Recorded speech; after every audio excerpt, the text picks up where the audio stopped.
Oke, Assalamualaikum warahmatullahi wabarakatuh. Selamat malam sahabat, selamat berbahagia.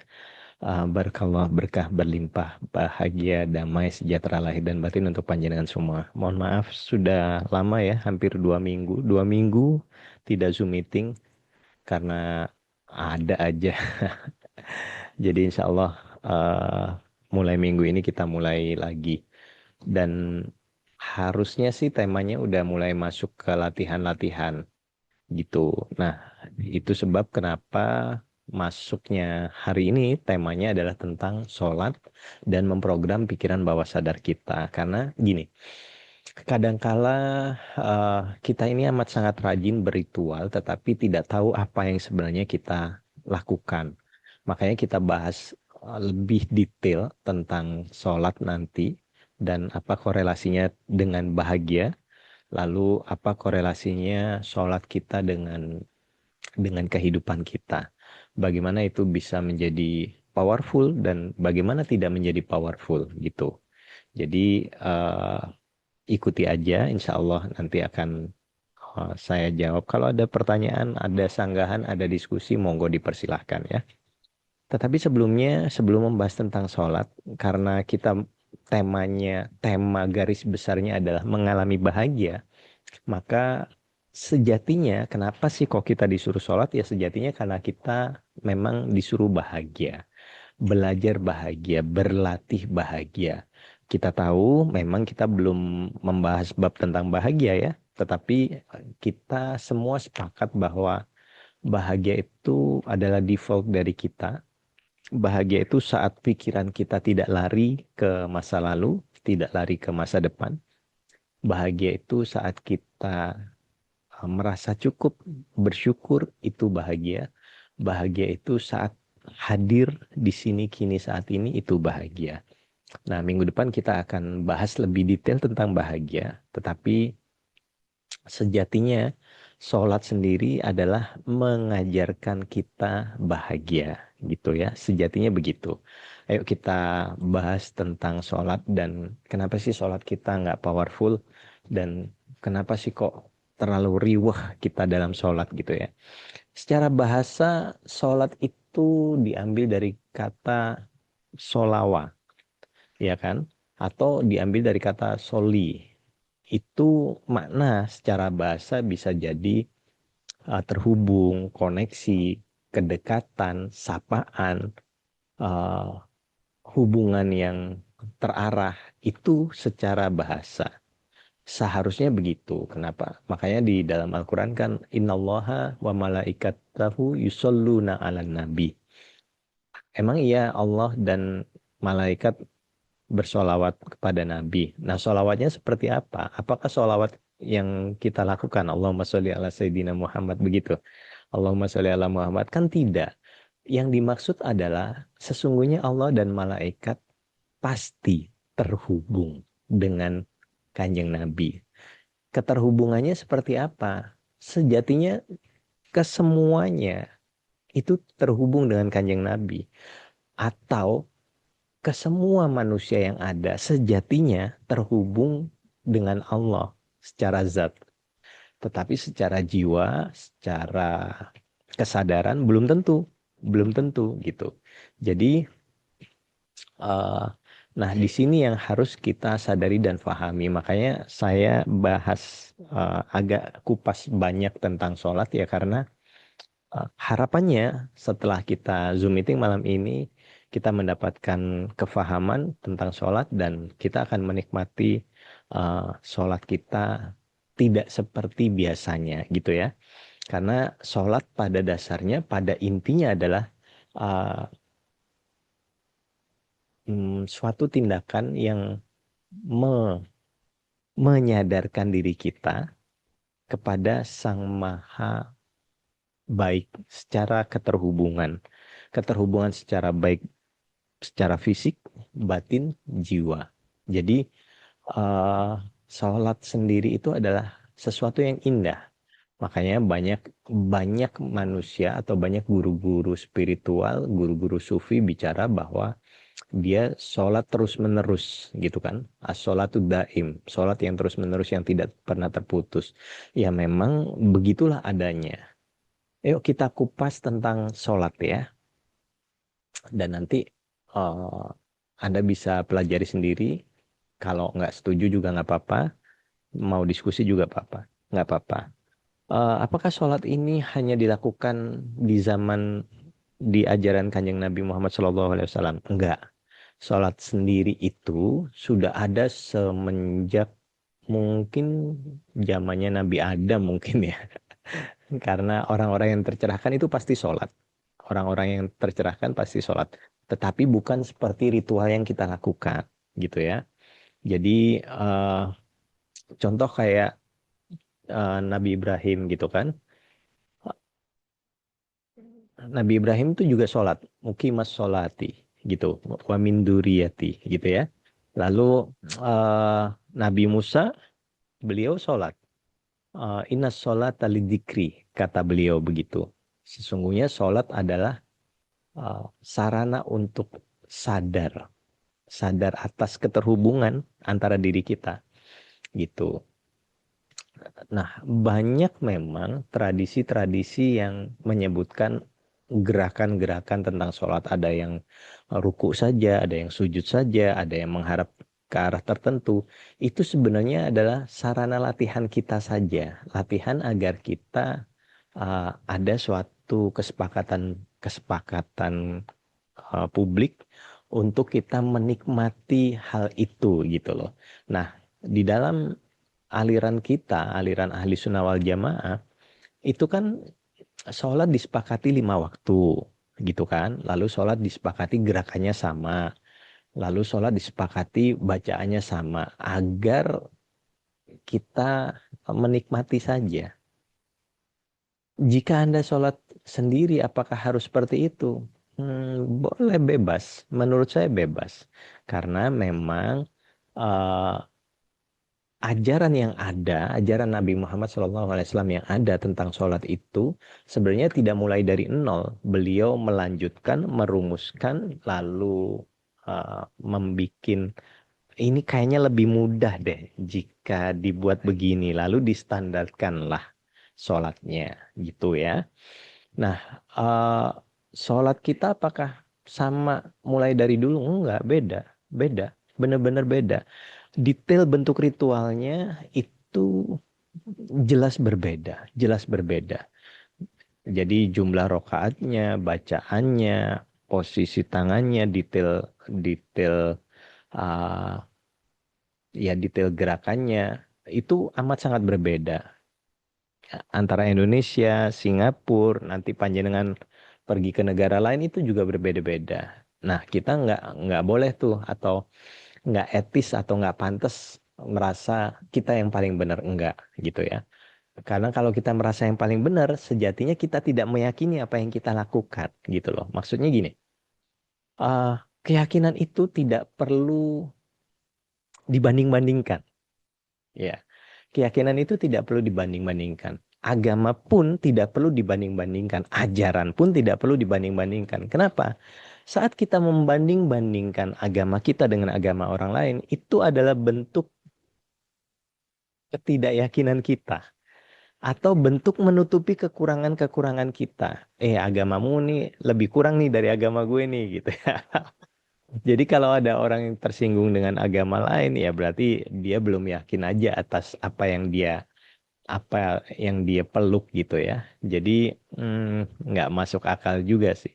Nikmati aja apa yang sudah kita sepakati, apa yang sudah orang tua kita sepakati. Jika kita berislam ya Islamlah. Jika kita menegakkan sholat ya tegakkan dengan penuh kenikmatan gitu ya. Karena eh, kalau kita mau kritisi tentang sholat ini amat sangat banyak yang bisa kritisi. Tetapi secara ritual itu bisa kita kritisi. Secara esensi nggak bisa. Karena esensi dari sholat adalah keterhubungan antara dirimu dan Tuhanmu. Ya kan? Esensi dari sholat adalah keterhubungan antara dirimu dan Tuhanmu. Esensi dari sholat adalah melatih kesadaranmu terhubung terus kepada Tuhanmu.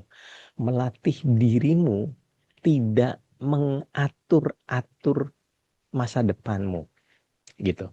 Jadi Sholat sejatinya adalah keterhubungan atau keberserahan total dirimu kepada Tuhanmu. Itu sebenarnya makna dari sholat. Sebenarnya inti ajaran sholat itu, gitu. Jadi kalau uh, kita tidak menikmati sholat kita, ya ada kemungkinan karena memang kita sering ragu terhadap sholat kita, gitu. Kan jelas di dalam Al-Quran aja kita bicara uh, inna sholata lidzikri. Sesungguhnya sholat itu uh, adalah kalau kalau bahasa para ustadz, inna sholata lidzikri. Sholat itu mengingatku, gitu kan. Tetapi kalau kita masuk ke ranah esensi, sesungguhnya sholat itu adalah ranah keterhubungan dirimu dan Tuhanmu. Jadi bentuk sholat 5 waktu yang kita yakini, yang kita percaya itu seharusnya, sekali lagi ini seharusnya. Jika kita bisa melakukan sholat 5 waktu dengan melepas segala problematika kehidupan, kita lepas aja, maka hidup kita akan diatur oleh Tuhan. Nah, sering sekali kita tidak berani melepas, atau bahkan sering sekali kita mendikte Tuhan di dalam sholat kita. Jarang sekali tuh kita, saat kita sholat, kita kan gini ya, panjenengan sholat itu kan kalimat pertama yang panjenengan sebutkan itu apa? Allahu Akbar, gitu kan. Nah, sebelum mengucap itu, seharusnya kan kesadaranmu sudah masuk ke sana tuh. Jadi di saat panjenengan sebelum sholat, panjenengan wudhu terlebih dahulu. Tujuannya adalah untuk melepas semua keterikatan dirimu kepada dunia. Untuk melepas semua kemelekatanmu terhadap apa yang Anda sukai, apa yang Anda lekati. Untuk melepas semua beban-beban kehidupan kita, gitu kan. Beban ini adanya di mana sih? Beban ini adanya di mana? Apakah di realita yang kita hadapi ataukah ada di pikiran kita? Kalau kita mau jujur dan belajar tentang pikiran, beban ini adanya di pikiran. Sejatinya kita ini cukup dan berlimpah, begitu kata Al-Quran. Dan sejatinya memang kita sekarang ini, detik ini, saat ini, kita cukup dan berlimpah. Kapan kita tidak cukup? Kapan kita tidak berlimpah? Saat kita lari ke masa lalu, saat kita lari ke masa depan. Nah, di dalam sholat, panjenengan kan diajarkan untuk membaca berbagai bacaannya. It's okay, bagus, baik, istimewa. Tetapi coba deh ya. Saat panjenengan sholat, lupakan semua bacaannya dan izinkan dirimu terhubung saja pada Allah. Gitu loh. Contoh begini deh, gampang bicara. Yuk. Oh, oke ya, ayo kita praktek. Kita praktek. Prakteknya simple aja. Anggap saja panjenengan semua sudah punya wudhu. Saya sendiri sudah punya wudhu sekarang. Sudah ambil wudhu sebelum saya Zoom meeting. Gitu kan. Nah, saat ini anggaplah kita praktek mau sholat. Ya mau sholat lah. Tapi bukan sholat, kita mau sholat lah ya. Yuk, jangan pernah kita memposisikan diri kita konsentrasi dalam sholat. Tidak. Jangan kita fokus dalam sholat. Tidak. Sholat yang harusnya kita lakukan adalah relax terlebih dahulu. Relax. Yuk. Tegap tapi rileks, duduk tegap tapi rileks. Boleh panjenengan pejamkan mata, boleh tidak. Kalau saya prefer lebih nyaman pejamkan mata. Di saat panjenengan sholat sendiri ya. Saat panjenengan sholat sendiri, lebih prefer pejamkan mata. Sekarang juga latihannya, panjenengan pejamkan mata. Ya duduk tegap tapi rileks, mulai pejamkan mata. Sebelum, ayo kita mulai latihan. Ayo pejamkan mata. Sebelum panjenengan memanggil nama Allah, kumpulkan kesadaranmu di detik ini, di saat ini. Nikmati detik ini, saat ini, relax. Relax, benar-benar relax. Nikmati keluar masuknya nafasmu dengan sangat lambat.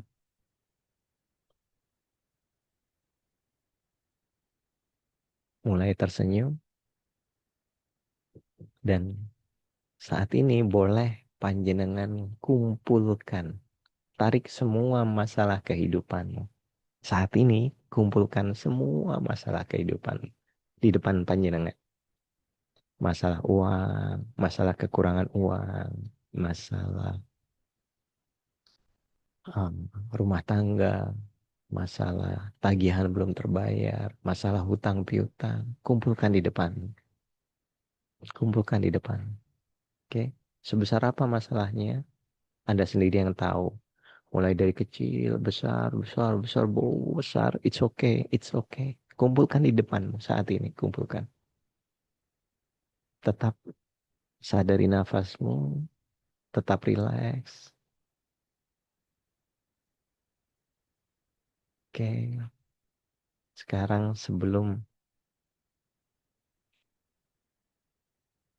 panjenengan bertakbir, sadari bahwa benar-benar masalahmu amat sangat kecil di hadapan Tuhanmu.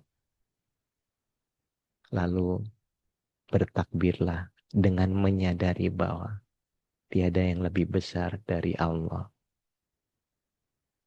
Allahu Akbar.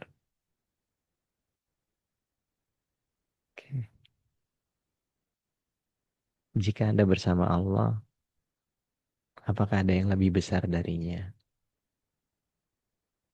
Jika saat ini Anda bersama Allah, terhubung, menyatu, melebur bersama Allah, apa ada masalah yang besar baginya? Tidak ada. Tidak ada. Leburlah, leburkan semua masalahmu pada Sang Maha Besar. Nikmati saja peleburannya, nikmati saja. Sadari, fahami, saat ini kita bersama Allah.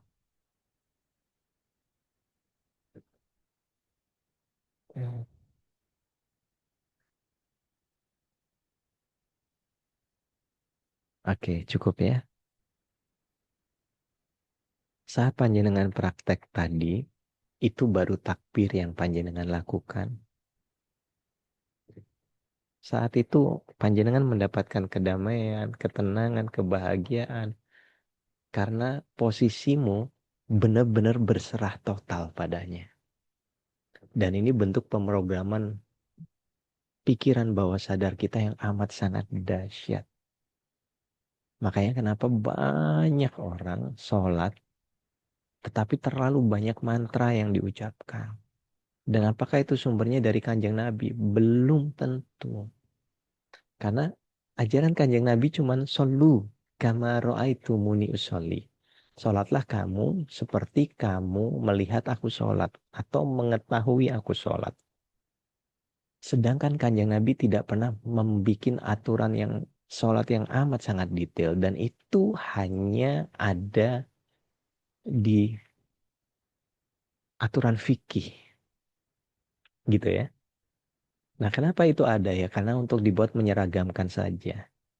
Nah, bagaimana sholat bisa membuat dirimu powerful saat panjenengan benar-benar sadar bahwa dirimu selalu bersama Allah.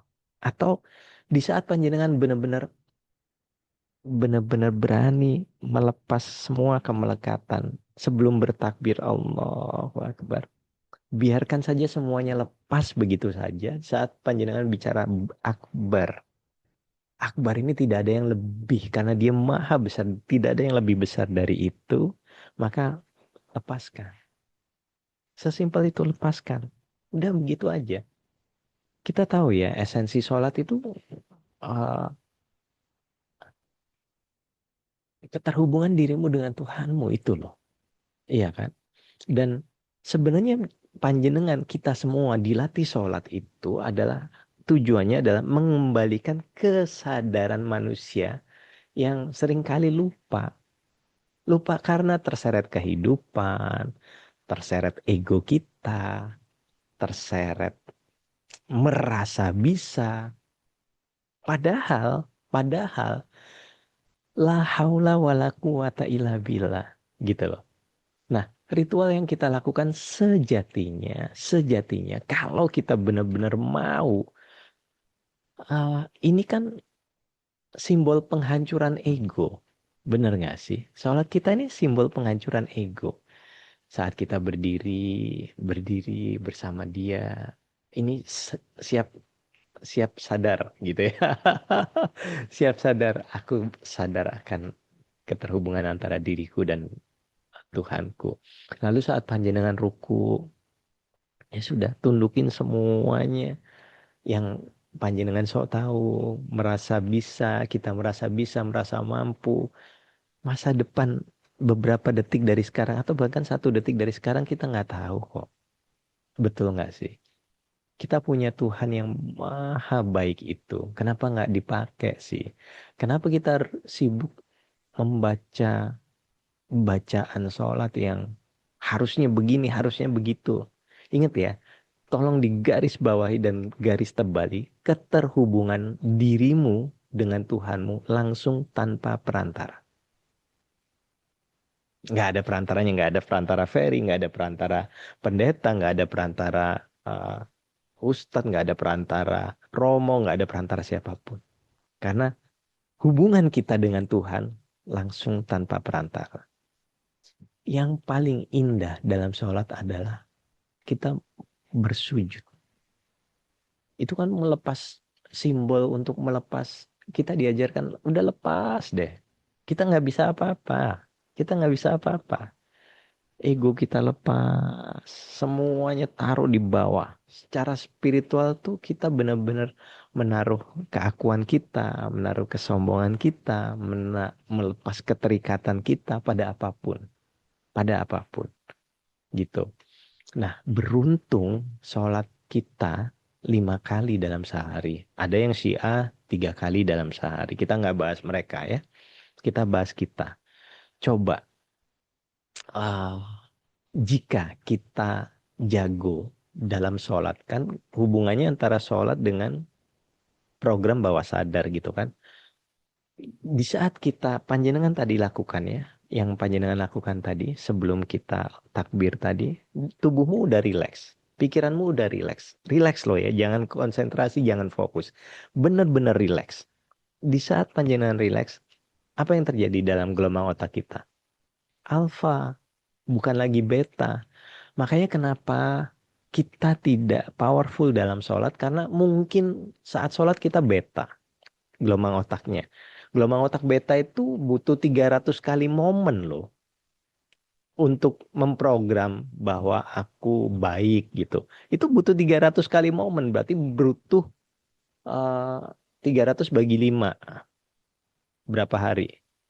Itu pun kalau kita konsisten gitu.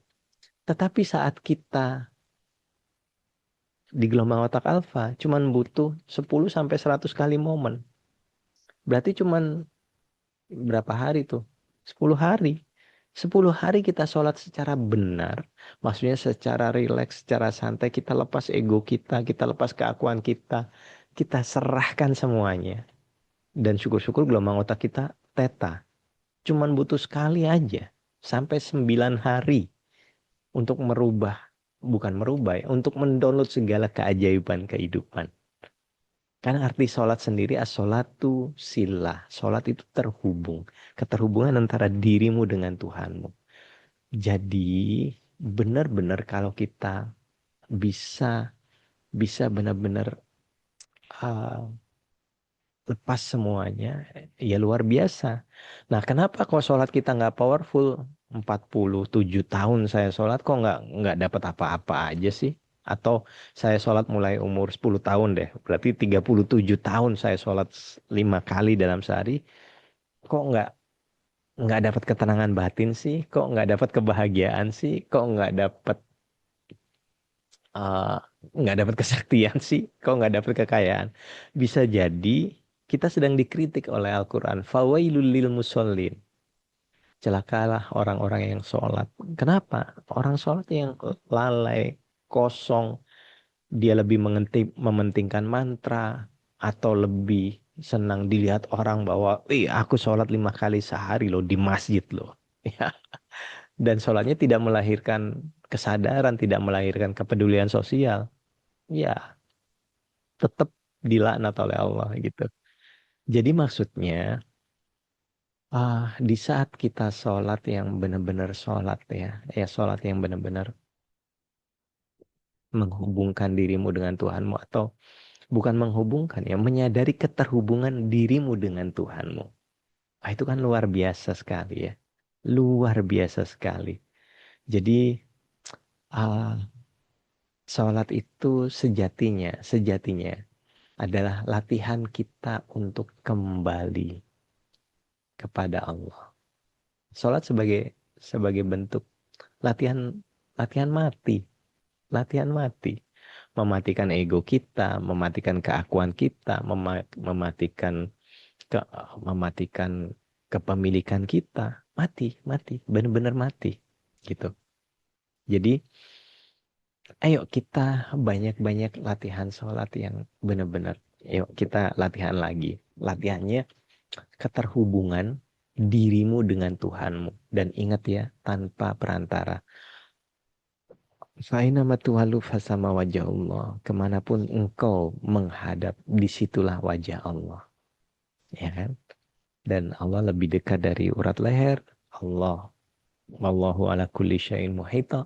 Kita diliputi Allah. Dan sejatinya keterhubungan kita dengan Tuhan sangat mudah. Yuk duduk tegak tapi rileks. Mulai pejamkan mata. Pejamkan mata. Sadari di sini, kini, saat ini. Sadari saja di sini, kini, saat ini.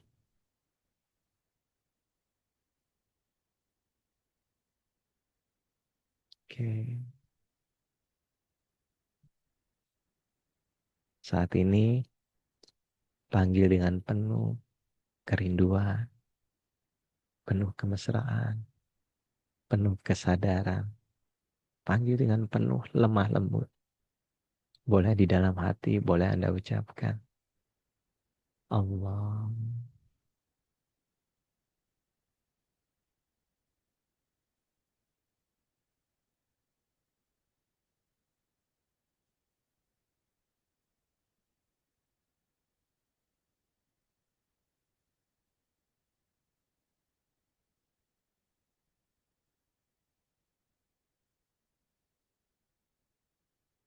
Allah.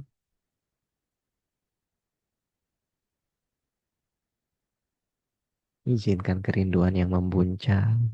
Izinkan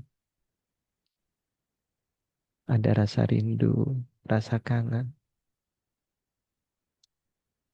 Izinkan saja. Mulai minta maaf dengan tulus. Maaf, duhai Allah. Selama ini aku memanggilmu dengan penuh keakuan, penuh keinginan. Detik ini, saat ini, aku benar-benar hanya merindumu. Allah,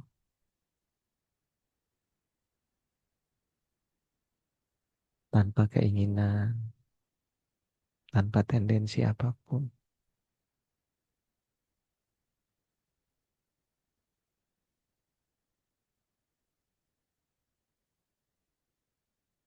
Allah,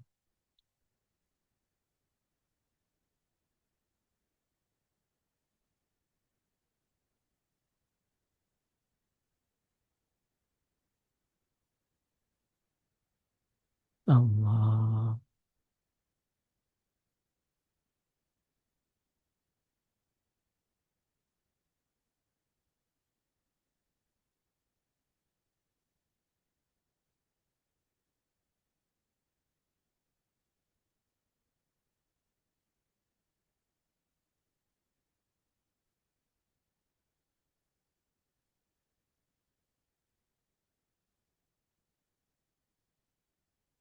Senyum penuh rasa syukur. Allah.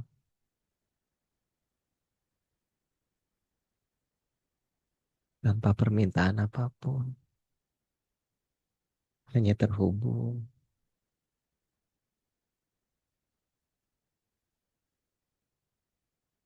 Allah.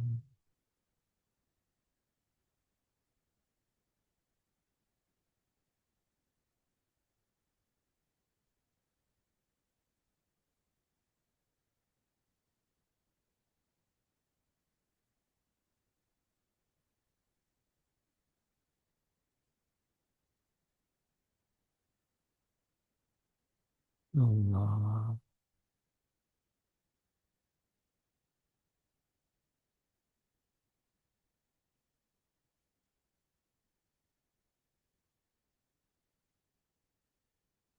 Biarkan kerinduannya semakin besar.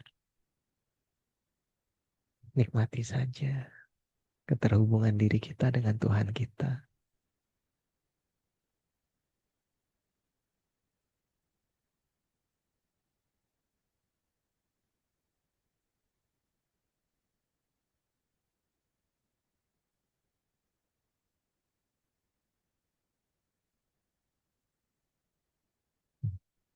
Alhamdulillah. Alhamdulillah. Alhamdulillah.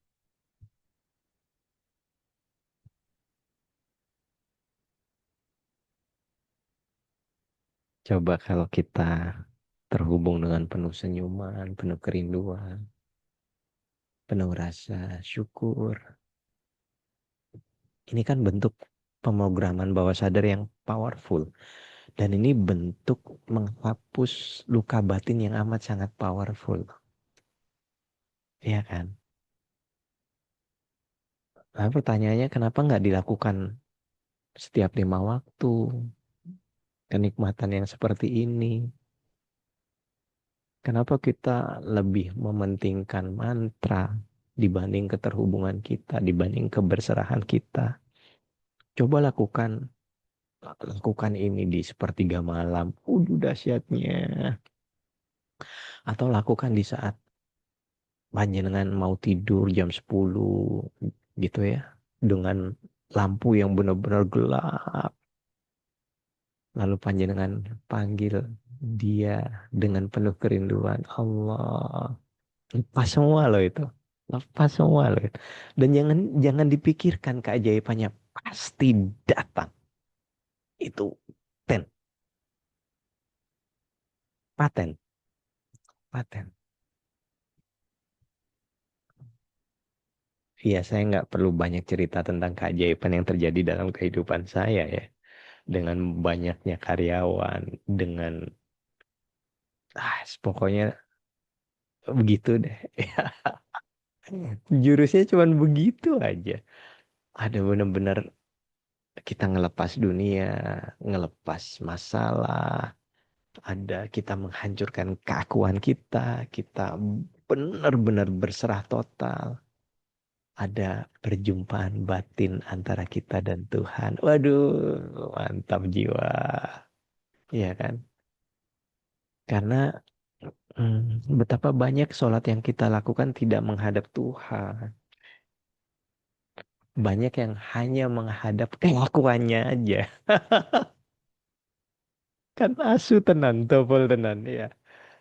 Saat Allahu Akbar. Cap, cap, cap, cap, cap. Nggak ngapa-ngapain. Nggak dapat apa-apa.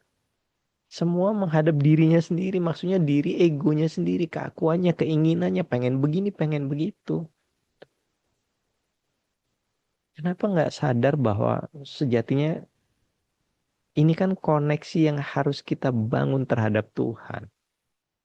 Hubungan sadarmu bahwa ini loh, aku bersama Tuhan. Gitu.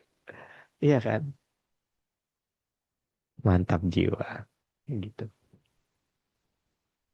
Jadi, kenapa di Al-Quran itu aqimus sholat, tegakkanlah sholat. Sholat harus dilakukan dengan sadar. Gitu.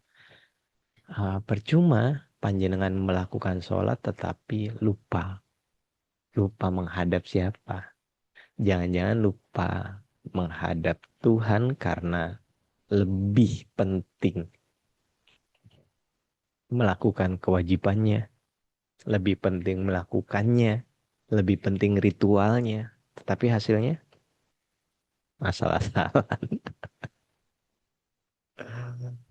Ya Allah, ya Rabbi, mohon maaf, mohon maaf. Iya kan? Dan di saat panjenengan terhubung penuh keindahan, luka batin kita sembuh, betul nggak? Saat luka batin kita sembuh, di saat kita luka batin kita sembuh karena ada keterhubungan dirimu dan Tuhanmu, saat itu juga kita menjadi kekasih Allah. Dan enaknya jadi kekasih Allah itu, kita nggak perlu minta. Kerentek toh apa kerentek? Kerentek bahasa Indonesianya apa sih? Apa sih kerentek itu? Ya wis kui lah. Kerentek toh.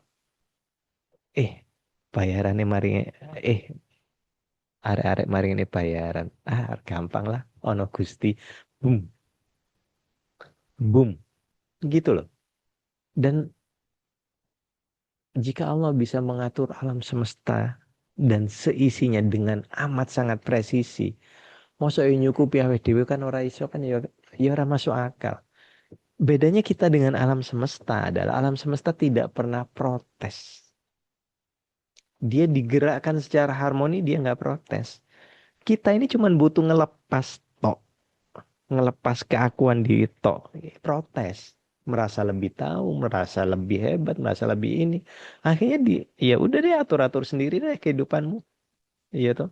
Mancani waduh sih. Gitu loh. Jadi ya kamu memang memilih rumit, monggo dipersilahkan. Emang indahnya begitu itulah kehidupan. Jadi makanya saya bicara bahwa sering sekali kita ini beragama tapi lupa dengan esensi agama. Gitu. Esensi agama kita ya benar-benar melepas itu tadi, melepas keakuan diri. Gitu ya, sahabat ya. Sesimpel itu iya, memang sesimpel itu. Nggak rumit, nggak ruwet. Iya. Jadi kapan sholat kita inna sholat tanha anil fasya wal munkar? Kapan sholat kita mencegah dari perbuatan keji dan mungkar? Saat kita sadar, Pak. Saat kita sadar. Sadar apa? Sadar bahwa kita tidak bisa apa-apa dan hanya Allah lah yang bisa. Sadar itu aja. Bener-bener tuh. Iya kan? Jadi kalau betapa banyak orang yang sholat makin kasar, makin sombong, makin culas. Para koruptor-koruptor tuh ya, para predator-predator kan begitu. Ya, bisa jadi karena lalai dalam sholatnya atau fawailul lil musallin. Iya kan? Jadi nggak dapat apa-apa. Padahal sejatinya sholat itu mencegah dari rusaknya jiwa kita. Sholat itu sejatinya memuliakan jiwa kita. Gitu. Jadi bukan meninggalkan sholat secara ritual yang diancam, tetapi meninggalkan kesadaranmu pada Tuhanmu itu loh yang bahaya. Itu loh yang bahaya. Kan gitu kan. Jadi ayo mulai sekarang kita belajar menikmati sholat dengan penuh keindahan, penuh keberserahan. Karena orang-orang yang mengambil jalan spiritual, ya sholat itu sebagai bentuk istirahatnya jiwamu. Gitu.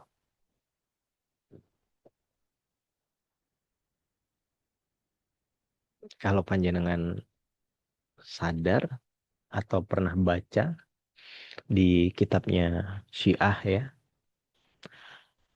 laisa laka minas sholati illa ma akalta minha.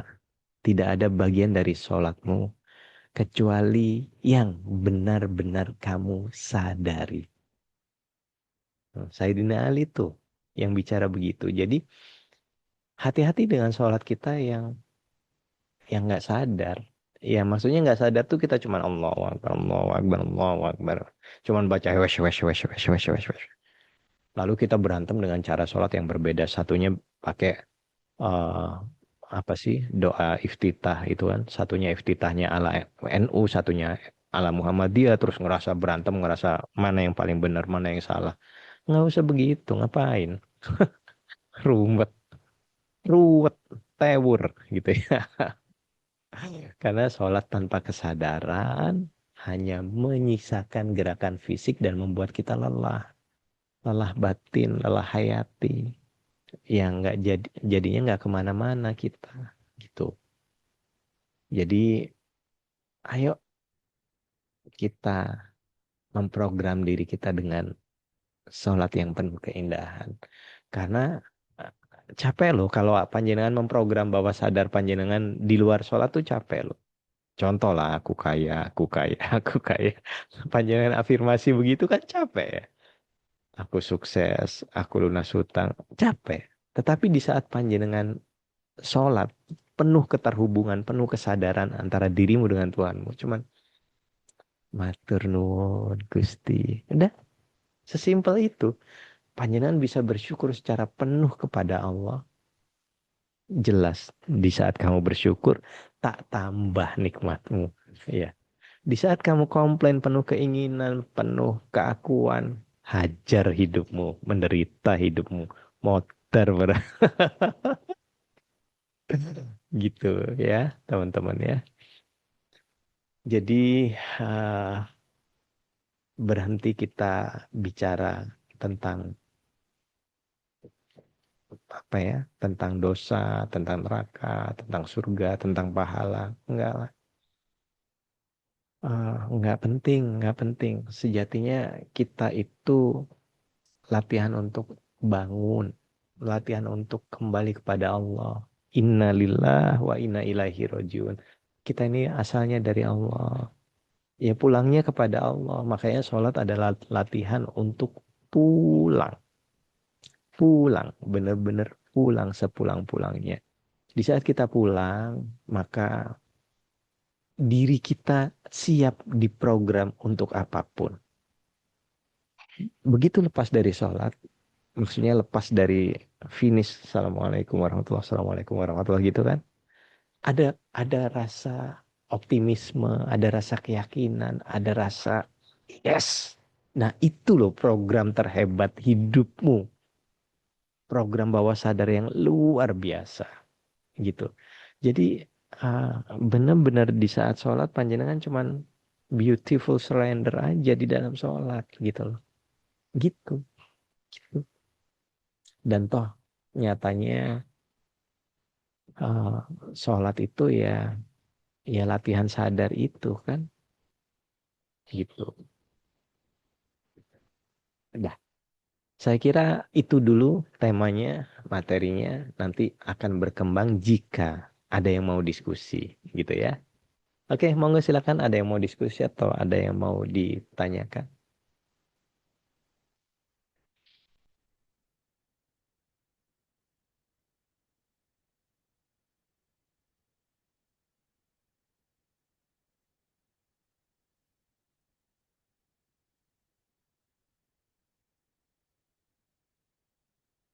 Ada? Monggo silakan.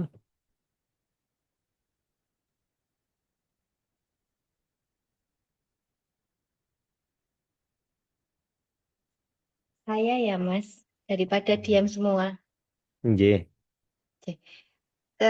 Kalau saya itu sehari dapat momen seperti itu pada satu sholat aja, misalkan hanya Isya aja atau Apik mungkin banget. pas. Apik Ya itu banget. saya sudah bersyukur banget. Soalnya biasanya itu karo Melayu sholatnya yang penting menggugurkan kewajiban aja. Apik Nah, banget, Mbak. Apik banget itu. Jujur, makanya saya pun juga itu pun seperti itu. iya nggak setiap sholat dan itu pun nggak setiap hari juga.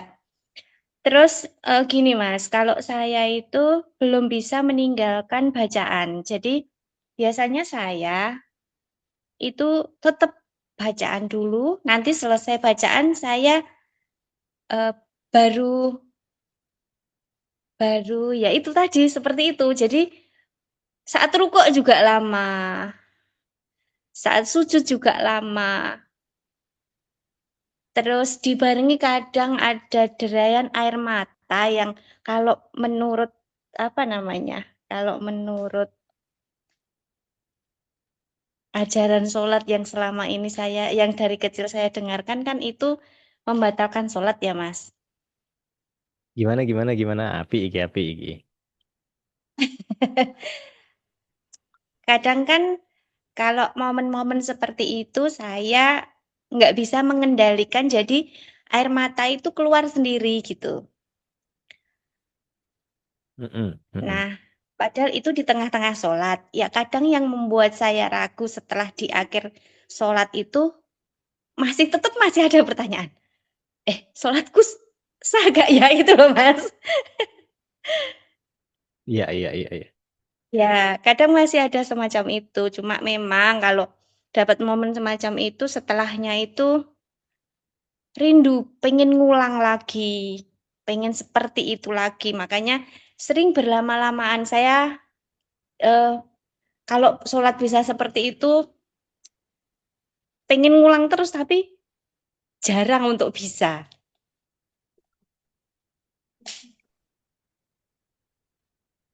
Jadi pertanyaannya apa aja nih tadi? Yang keluar air mata itu loh Mas, saya masih ada rasa sah gak ya sholatku itu loh. Haha. Di Iya iya iya akhirnya iya. Iya. itu Mas.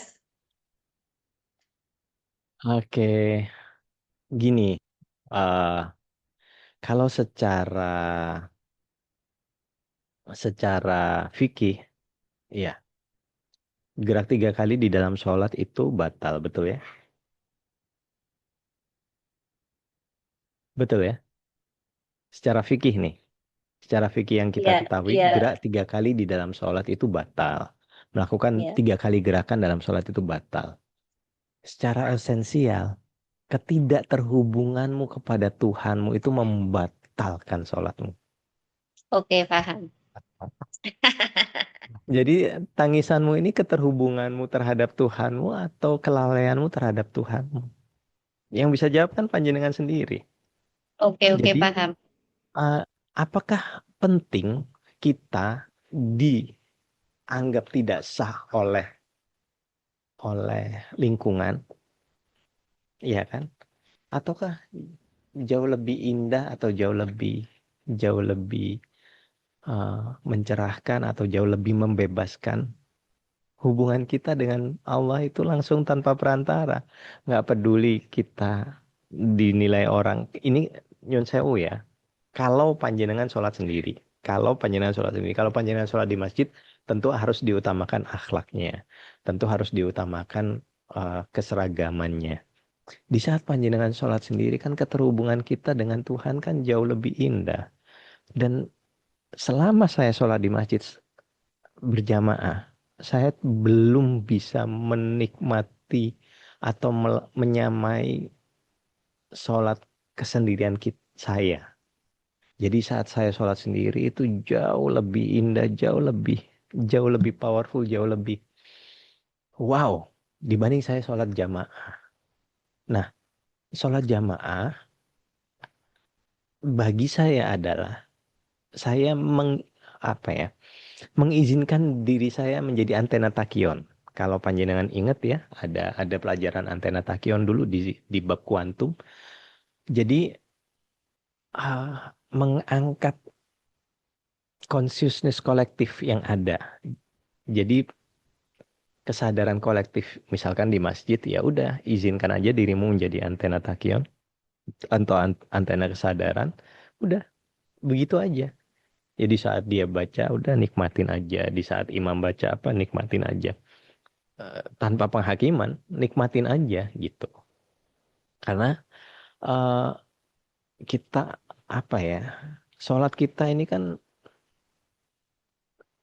lucu-lucunya kan kita banyak sekali di apa ya? Benar-benar didasari dari kitab apa sih? Fasolatan kalau nggak salah ya. Kitab Fasolatan tuh awal-awal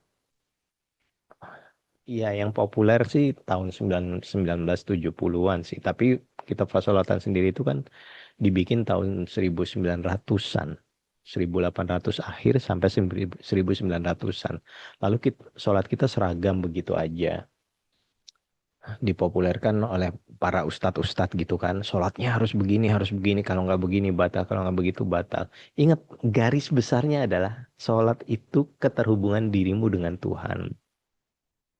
Jadi kapan dianggap batal atau tidak, sejatinya kalau kita mau benar-benar jujur, di saat keterhubunganmu dirimu dengan Tuhanmu lepas, itu batal. Iya. Di saat panjenengan mikir cucian, mikir, aduh belum dikunci, mikir, aduh tagihan jatuh, aduh omset turun, aduh omset naik, batal, batal, batal, gitu loh. Nah, coba yang kita lakukan praktek kayak tadi, benar-benar just only, nikmat, nikmat, benar-benar berserah, benar-benar, udah, oh enak loh, enak pol-polan, betul nggak sih?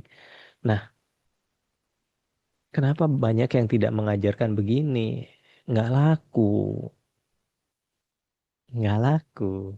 Maksudnya nggak laku apa? Nggak, akhirnya orang nggak bisa digerakkan. Kalau kesadarannya udah pada naik, kalau tidak terlalu banyak tata cara, nggak laku dong, nggak ada yang ngundang nanti gitu. Ada kemungkinan begitu ya. Kan Iya gini, Mas, paham. kalau kata hadisnya eh, Imam Bukhari, Inna ahadakum ida sholla yunaji robbahu. Sesungguhnya jika kamu sholat, itu bentuk berbisik kepada Tuhanmu. Mantap jiwa ya. Jadi sholatmu itu adalah bentuk berbisik mesra kepada Tuhanmu. Ingat loh ya, mesranya itu loh yang harus kita kita jalin tuh begitu. Ada komunikasi dua arah, ada keterhubungan, ada keintiman. Jadi bukan hanya sekedar membaca teks. Ya nyun sewu sekali. Kalau saya sholat sendiri, apalagi saya sholat sunnah, bener-bener nggak pakai mantra apapun. Karena sholat sunnah loh ya. Sholat sunnah tuh bener-bener bebas kalau saya. Maksudnya kalau saya lakukan sendiri. Kalau sholat wajib, sholat fardu, ya sudah. Saya ngikutin aturan yang ada. Ya baca kabiro walhamdulillahi kasiro wa subhanallahi kurota wasila. Ini wajah tuh saya baca. Ya, Al-Fatihah saya baca. Surat pendek saya baca. Nanti ruku saya baca. Ya karena itu sholat wajib. Tapi di saat sholat sunnah, boom. Waduh, iki lho rek sholat itu gitu loh. Jadi bener-bener bener-bener nikmat dan sejatinya memang sholat itu didesain oleh Kanjeng Nabi memang untuk latihan sejatinya. Nah, kenapa itu menjadi beban saat ini? Karena kita cuma mengerjakannya secara formalitas. Tidak ada ketenangan di situ, tidak ada niat untuk memuliakan jiwa, tidak ada niat untuk menghidupkan cahaya yang ada dalam diri, tidak ada keterhubungan, tidak ada kemesraan, tidak ada keintiman. As-sholatu istirahat, sholat itu istirahat. Istirahatnya tubuh, pikiran, perasaan. Kita nggak istirahat. Iya, karena takut beginilah, takut begitulah. Ya, cuman jadi kewajiban mekanis, akhirnya jadi robot. Ya pelan-pelan tentu uh, kalau bisa kita sholat wajib seindah sholat sunnah, dahsyat malah gitu ya. Gitu ya. Itu kan ada hadis yang bilang as-sholatun nur. Sholat itu cahaya. Cahaya apa? Cahaya batin, cahaya jiwa, cahaya pikiran, cahaya semuanya. Kenapa bisa sholatun nur? Ya kalau sholatmu benar-benar boom terhubung dengan dia gitu loh. Kalau benar-benar terhubung boom, ya kalau enggak ya akhirnya cuma jadi mantra. Ya nggak apa-apa juga jadi mantra daripada enggak. Tapi ya hidup kita ruwet-ruwet gitu-gitu aja. Gitu ya. Mohon maaf, mohon maaf.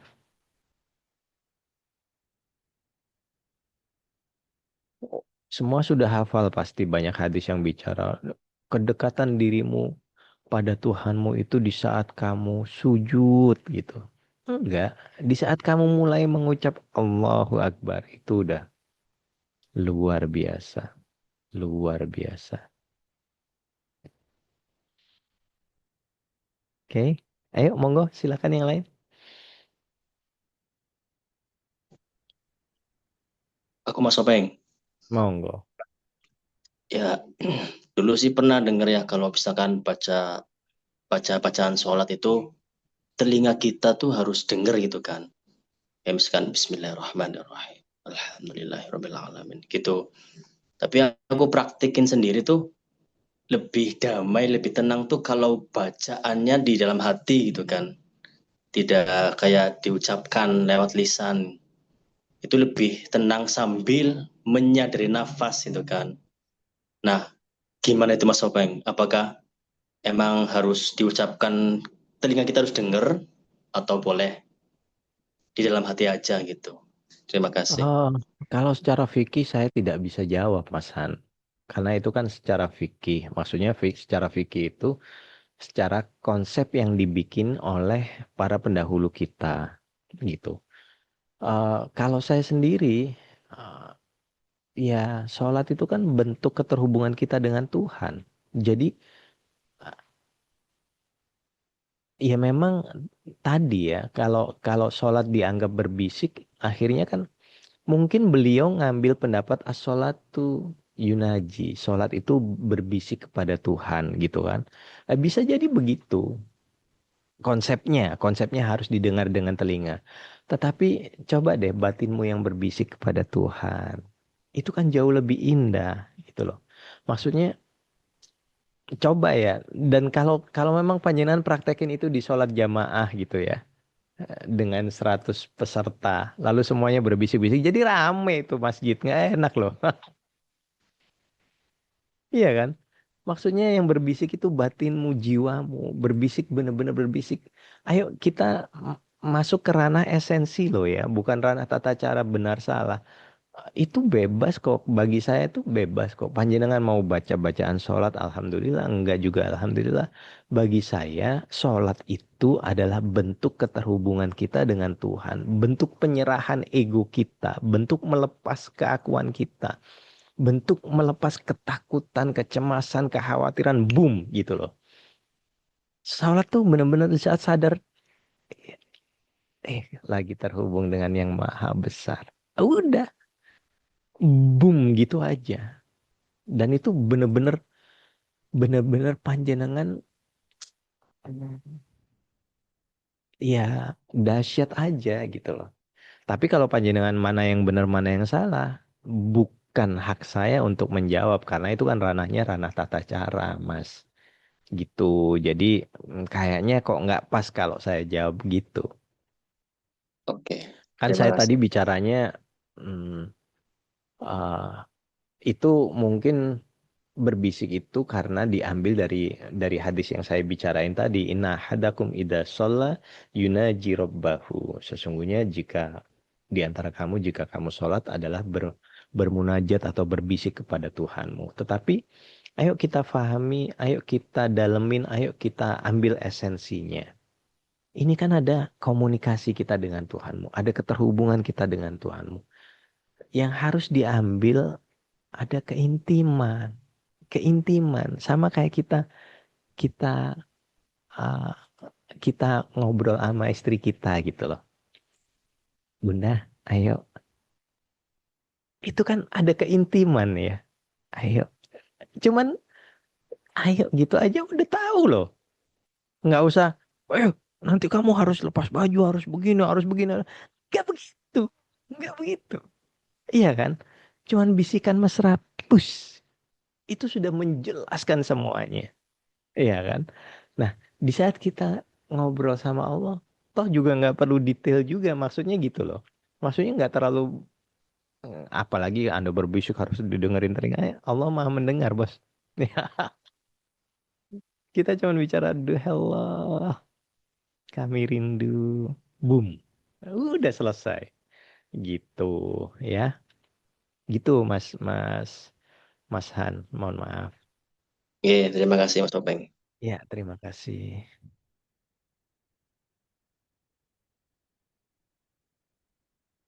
Monggo yang lain, silahkan.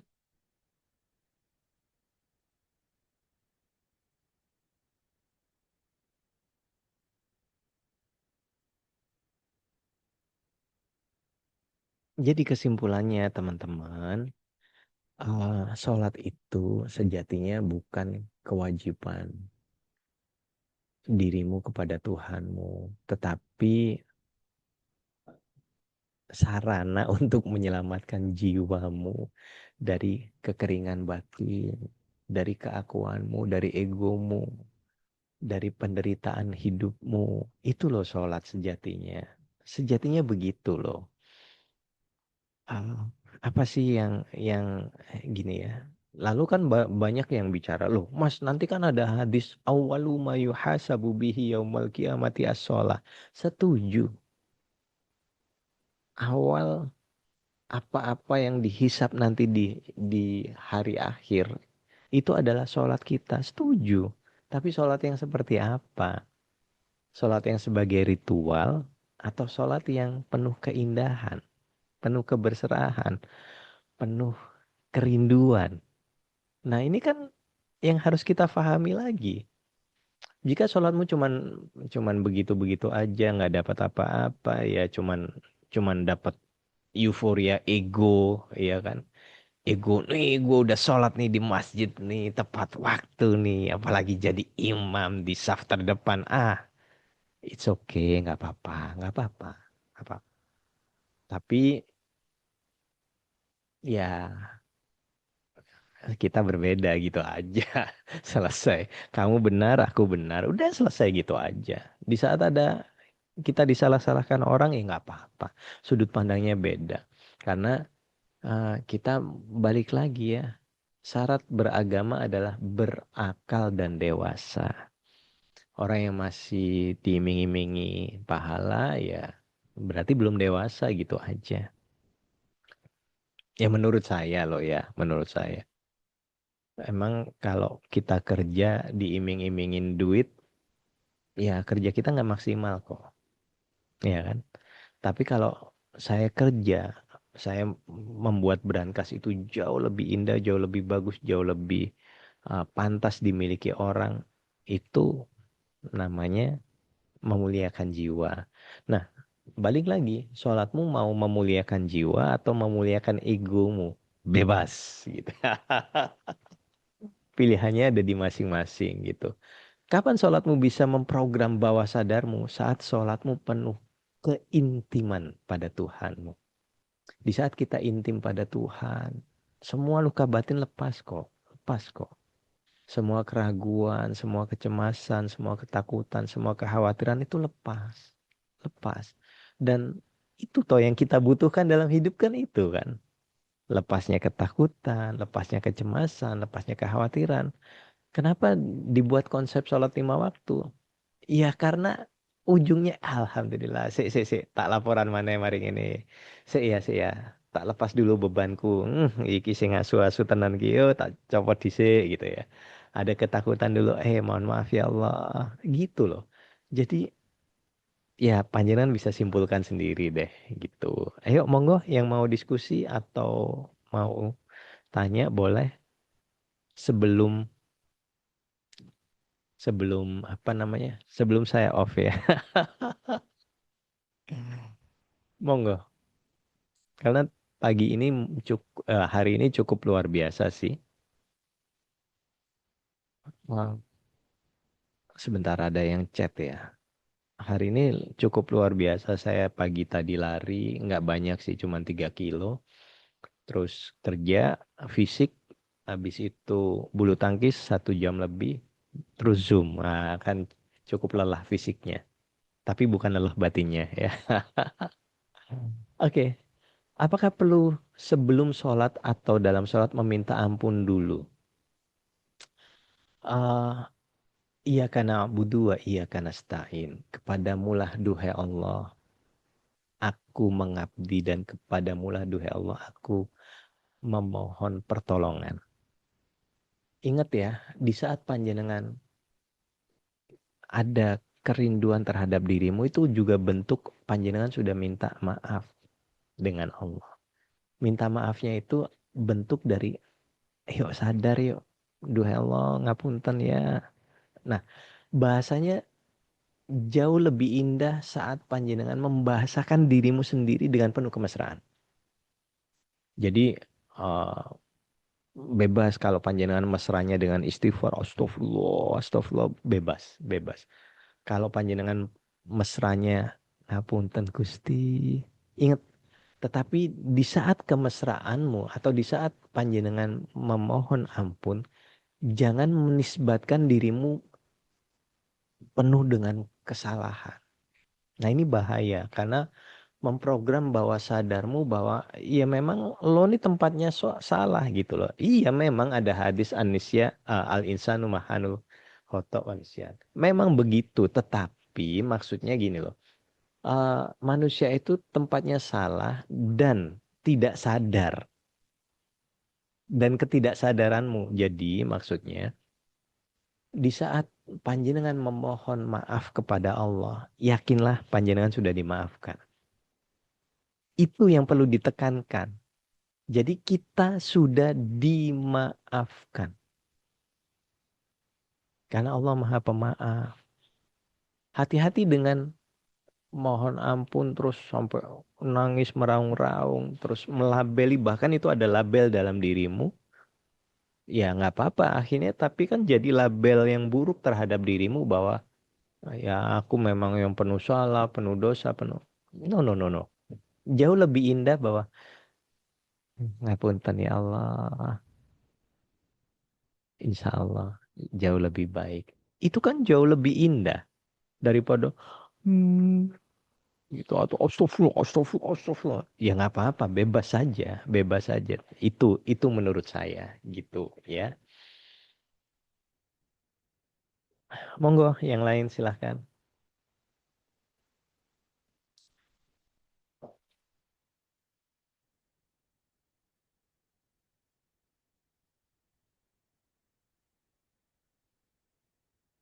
Ada?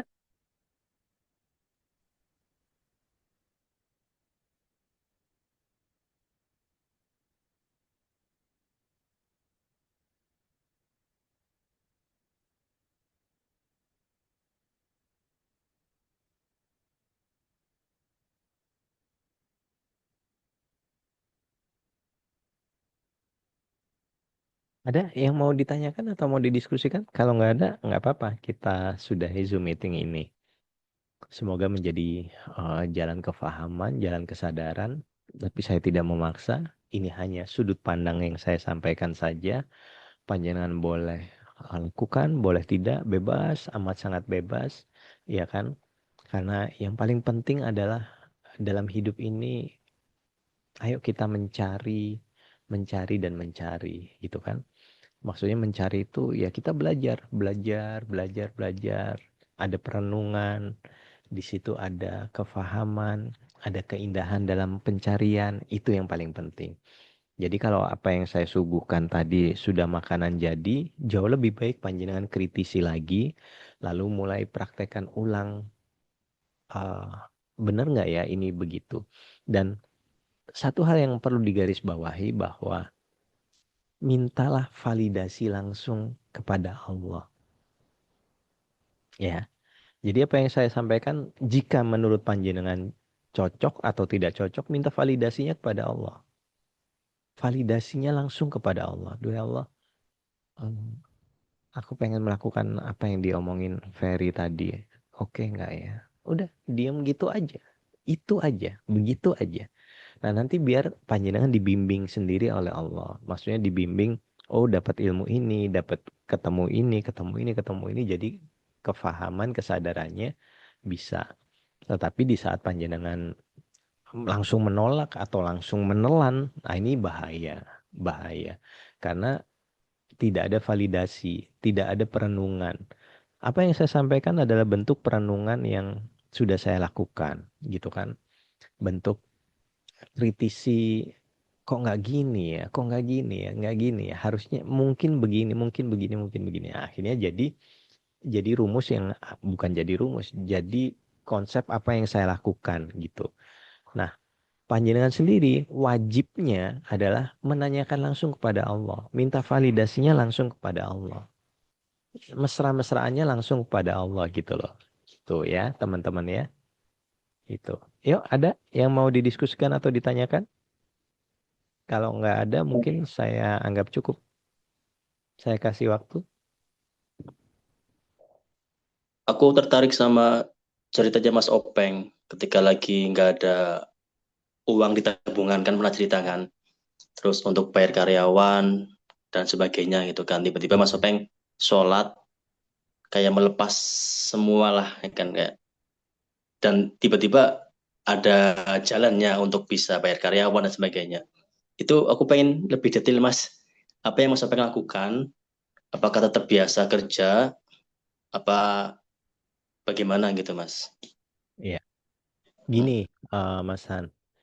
Semua yang kita lakukan itu adalah bentuk dari apa yang kita yakini. Gini, uh, apa yang saya lakukan adalah bentuk membangun atau memperbarui atau menguatkan keyakinan saya kepada Tuhan saya. Itu. Jadi di saat saya sholat sengaja benar melepas keakuan diri, melepas segala keterikatan, melepas segala kemelekatan, dan hanya kepadamu lah duhai Allah, aku berserah total. Nah, di saat saya memperbarui keyakinan saya, engkau yang maha kaya, engkau yang maha mengatur, engkau yang maha harmoni, bim salabim itu diharmonikan dengan Allah gitu loh. Nah, problemnya kita ini kan sering tidak yakin terhadap Allah. Maksudnya tidak yakinnya itu kita malah minta. Ah, itu kan problem yang terbesar. Ya Allah, aku minta ini, minta itu. Enggak. Contoh gampang, semua yang ada dalam peredaran tubuh kita, semua organ dalam tubuh kita itu harmoni kan, tanpa kita minta. Kita hanya percaya saja bahwa itu semua sudah diharmonikan oleh Allah begitu saja. Iya kan? Coba kalau kita kritisi salah satu dari pergerakan organ dalam kita atau kita ragukan saja. Oh, habis ini ginjalku bermasalah nih. Jangan-jangan nanti setelah makan ini bermasalah. Keyakinan itu yang membuat program dalam dirimu merusak keharmonian yang telah diciptakan oleh Allah. Nah, pun demikian terhadap keberlimpahan. Ada ketakutanmu, ada kecemasanmu, ada kekhawatiranmu. Itu yang merusak keharmonian yang di dalam Al-Quran disebutkan wahuwa agna wa agna. Dia yang maha mengkayakan, dia yang maha mencukupkan. Jadi sejatinya harusnya memang kita ini fitrahnya adalah cukup dan berlimpah. Berlimpah dan cukup. Tetapi rusak karena kita ragukan. Itu kenapa Sayyidina Umar doanya itu Allahumma tini i'tiqadan juhalan. Duh Allah, berikan aku keyakinan orang yang paling bodoh. Karena orang bodoh itu keyakinannya mentok. Contoh gampang kalau panjenengan pernah dengar cerita-cerita ala pesantren gitu ya. Ada santri disuruh baca apa sekian kali dengan bacaan yang salah gitu. Tetapi dia yakini dia bisa lewat di atas air, bisa itu lewat. Gitu loh. Karena keyakinannya mentok full. Nah, kenapa keyakinan kita kepada Allah berkurang? Karena kita benar-benar nggak pernah berserah. Nah, alhamdulillah sampai detik ini semua baik-baik saja dalam kehidupan saya, dalam usaha saya. Orang lihatnya begitu. Tapi orang menjalani seperti saya belum tentu bisa. Kenapa? Tidak ada uang yang berlimpah yang saya pegang untuk menjalankan usaha ini, nggak ada. Setelah tanggal 1 kita mulai dari nol ya, gitu loh. Dengan kebutuhan yang sekian ratus juta, setiap tanggal 1 setelah semua gaji terbayar, semua kewajiban terbayar, sudah kita mulai dari nol ya. Itu. Padahal kebutuhannya berapa ratus juta sebulan. Tapi alhamdulillah karena saya tidak berani mengcancel keyakinan saya, ya udah. Jadi di dalam sholat kita kan cuma tinggal butuh angkat tangan aja nih. Nyerah nih, berserah saja. Sudah berserah begini loh. Gitu, gitu Mas Han. Jadi nggak ada ritual khusus, enggak. Memperbarui keyakinan. Kalau bahasa agama jadi itu imanakum. Ya, perbarui imanmu, maksudnya perbarui keyakinanmu kepada Tuhanmu. Perbarui terus, terus yakin ya. Karena bisa jadi keyakinan kita lah yang mengundang segala keajaiban. Bisa jadi. Tapi, ada tapi lagi. Kapan kita mengundang keburukan ya? Karena keyakinan kita terhadap keburukan itu. Tapi Allah tuh saking baiknya dia. Saking baiknya dia. Hebatnya berapa puluh ribu ketakutanmu, kecemasanmu yang panjenengan akses setiap hari. Itu benar-benar dicegah untuk hadir loh. Ya, tetapi sungguh baiknya dia. Keyakinanmu yang secuil itu sudah menghasilkan keajaiban. Luar biasa kan?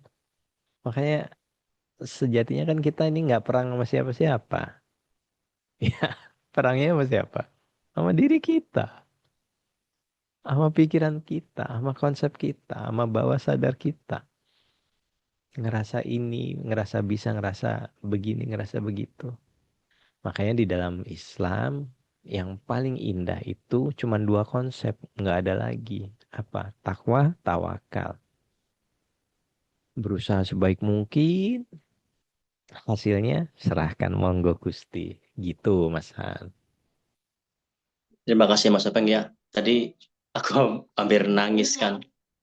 Ya, karena lagi banyak ini ya, kayak aku coba untuk mengatur. Ini pengen kayak gini, kayak gini, kayak gini, kayak gini ya kan. Dan bikin aku puyeng. Tapi dengan cerita Jangan tadi, nggak ada keinginan loh. Jangan nggak hmm, ada keinginan karena bahan bakar kehidupan kita itu adalah keinginan. Kalau panjenengan nggak punya keinginan, yo hidupmu akan datar-datar aja.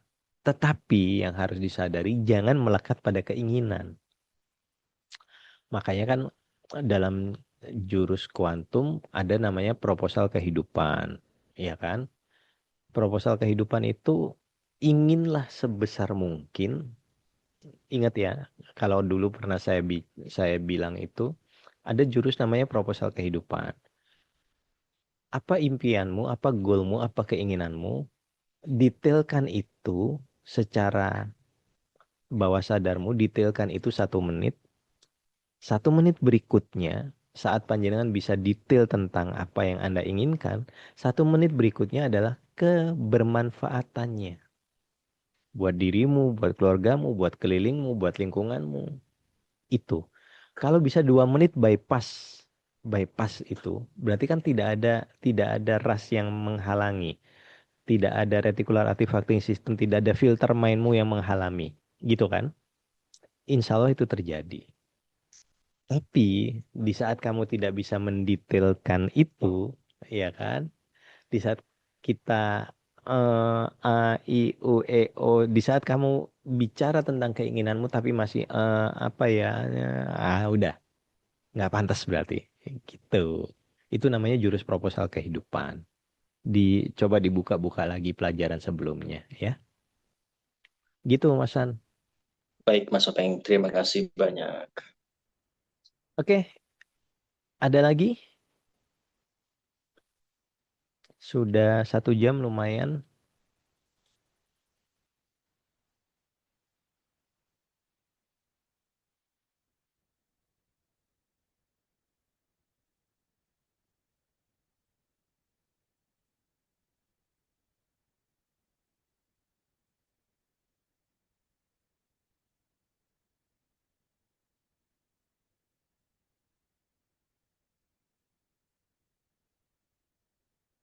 Sampun, cukup ya teman-teman ya. Oke, terima kasih semuanya sudah hadir dalam Zoom meeting ini. Mohon maaf lahir dan batin. Pesan saya jangan langsung ditolak, juga jangan langsung diterima. Monggo direnungi dan minta validasi pada Sang Maha Baik. Iya, karena yang paling penting adalah keterhubungan kita dengan Tuhan dan yang paling penting validasinya langsung, gitu ya. Terima kasih semuanya. Mohon maaf lahir dan batin. Assalamualaikum warahmatullahi wabarakatuh. Waalaikumsalam Namaste. warahmatullahi wabarakatuh. Barakallah Matur untuk nuwun Mas semuanya. Soto. Sehat-sehat semuanya.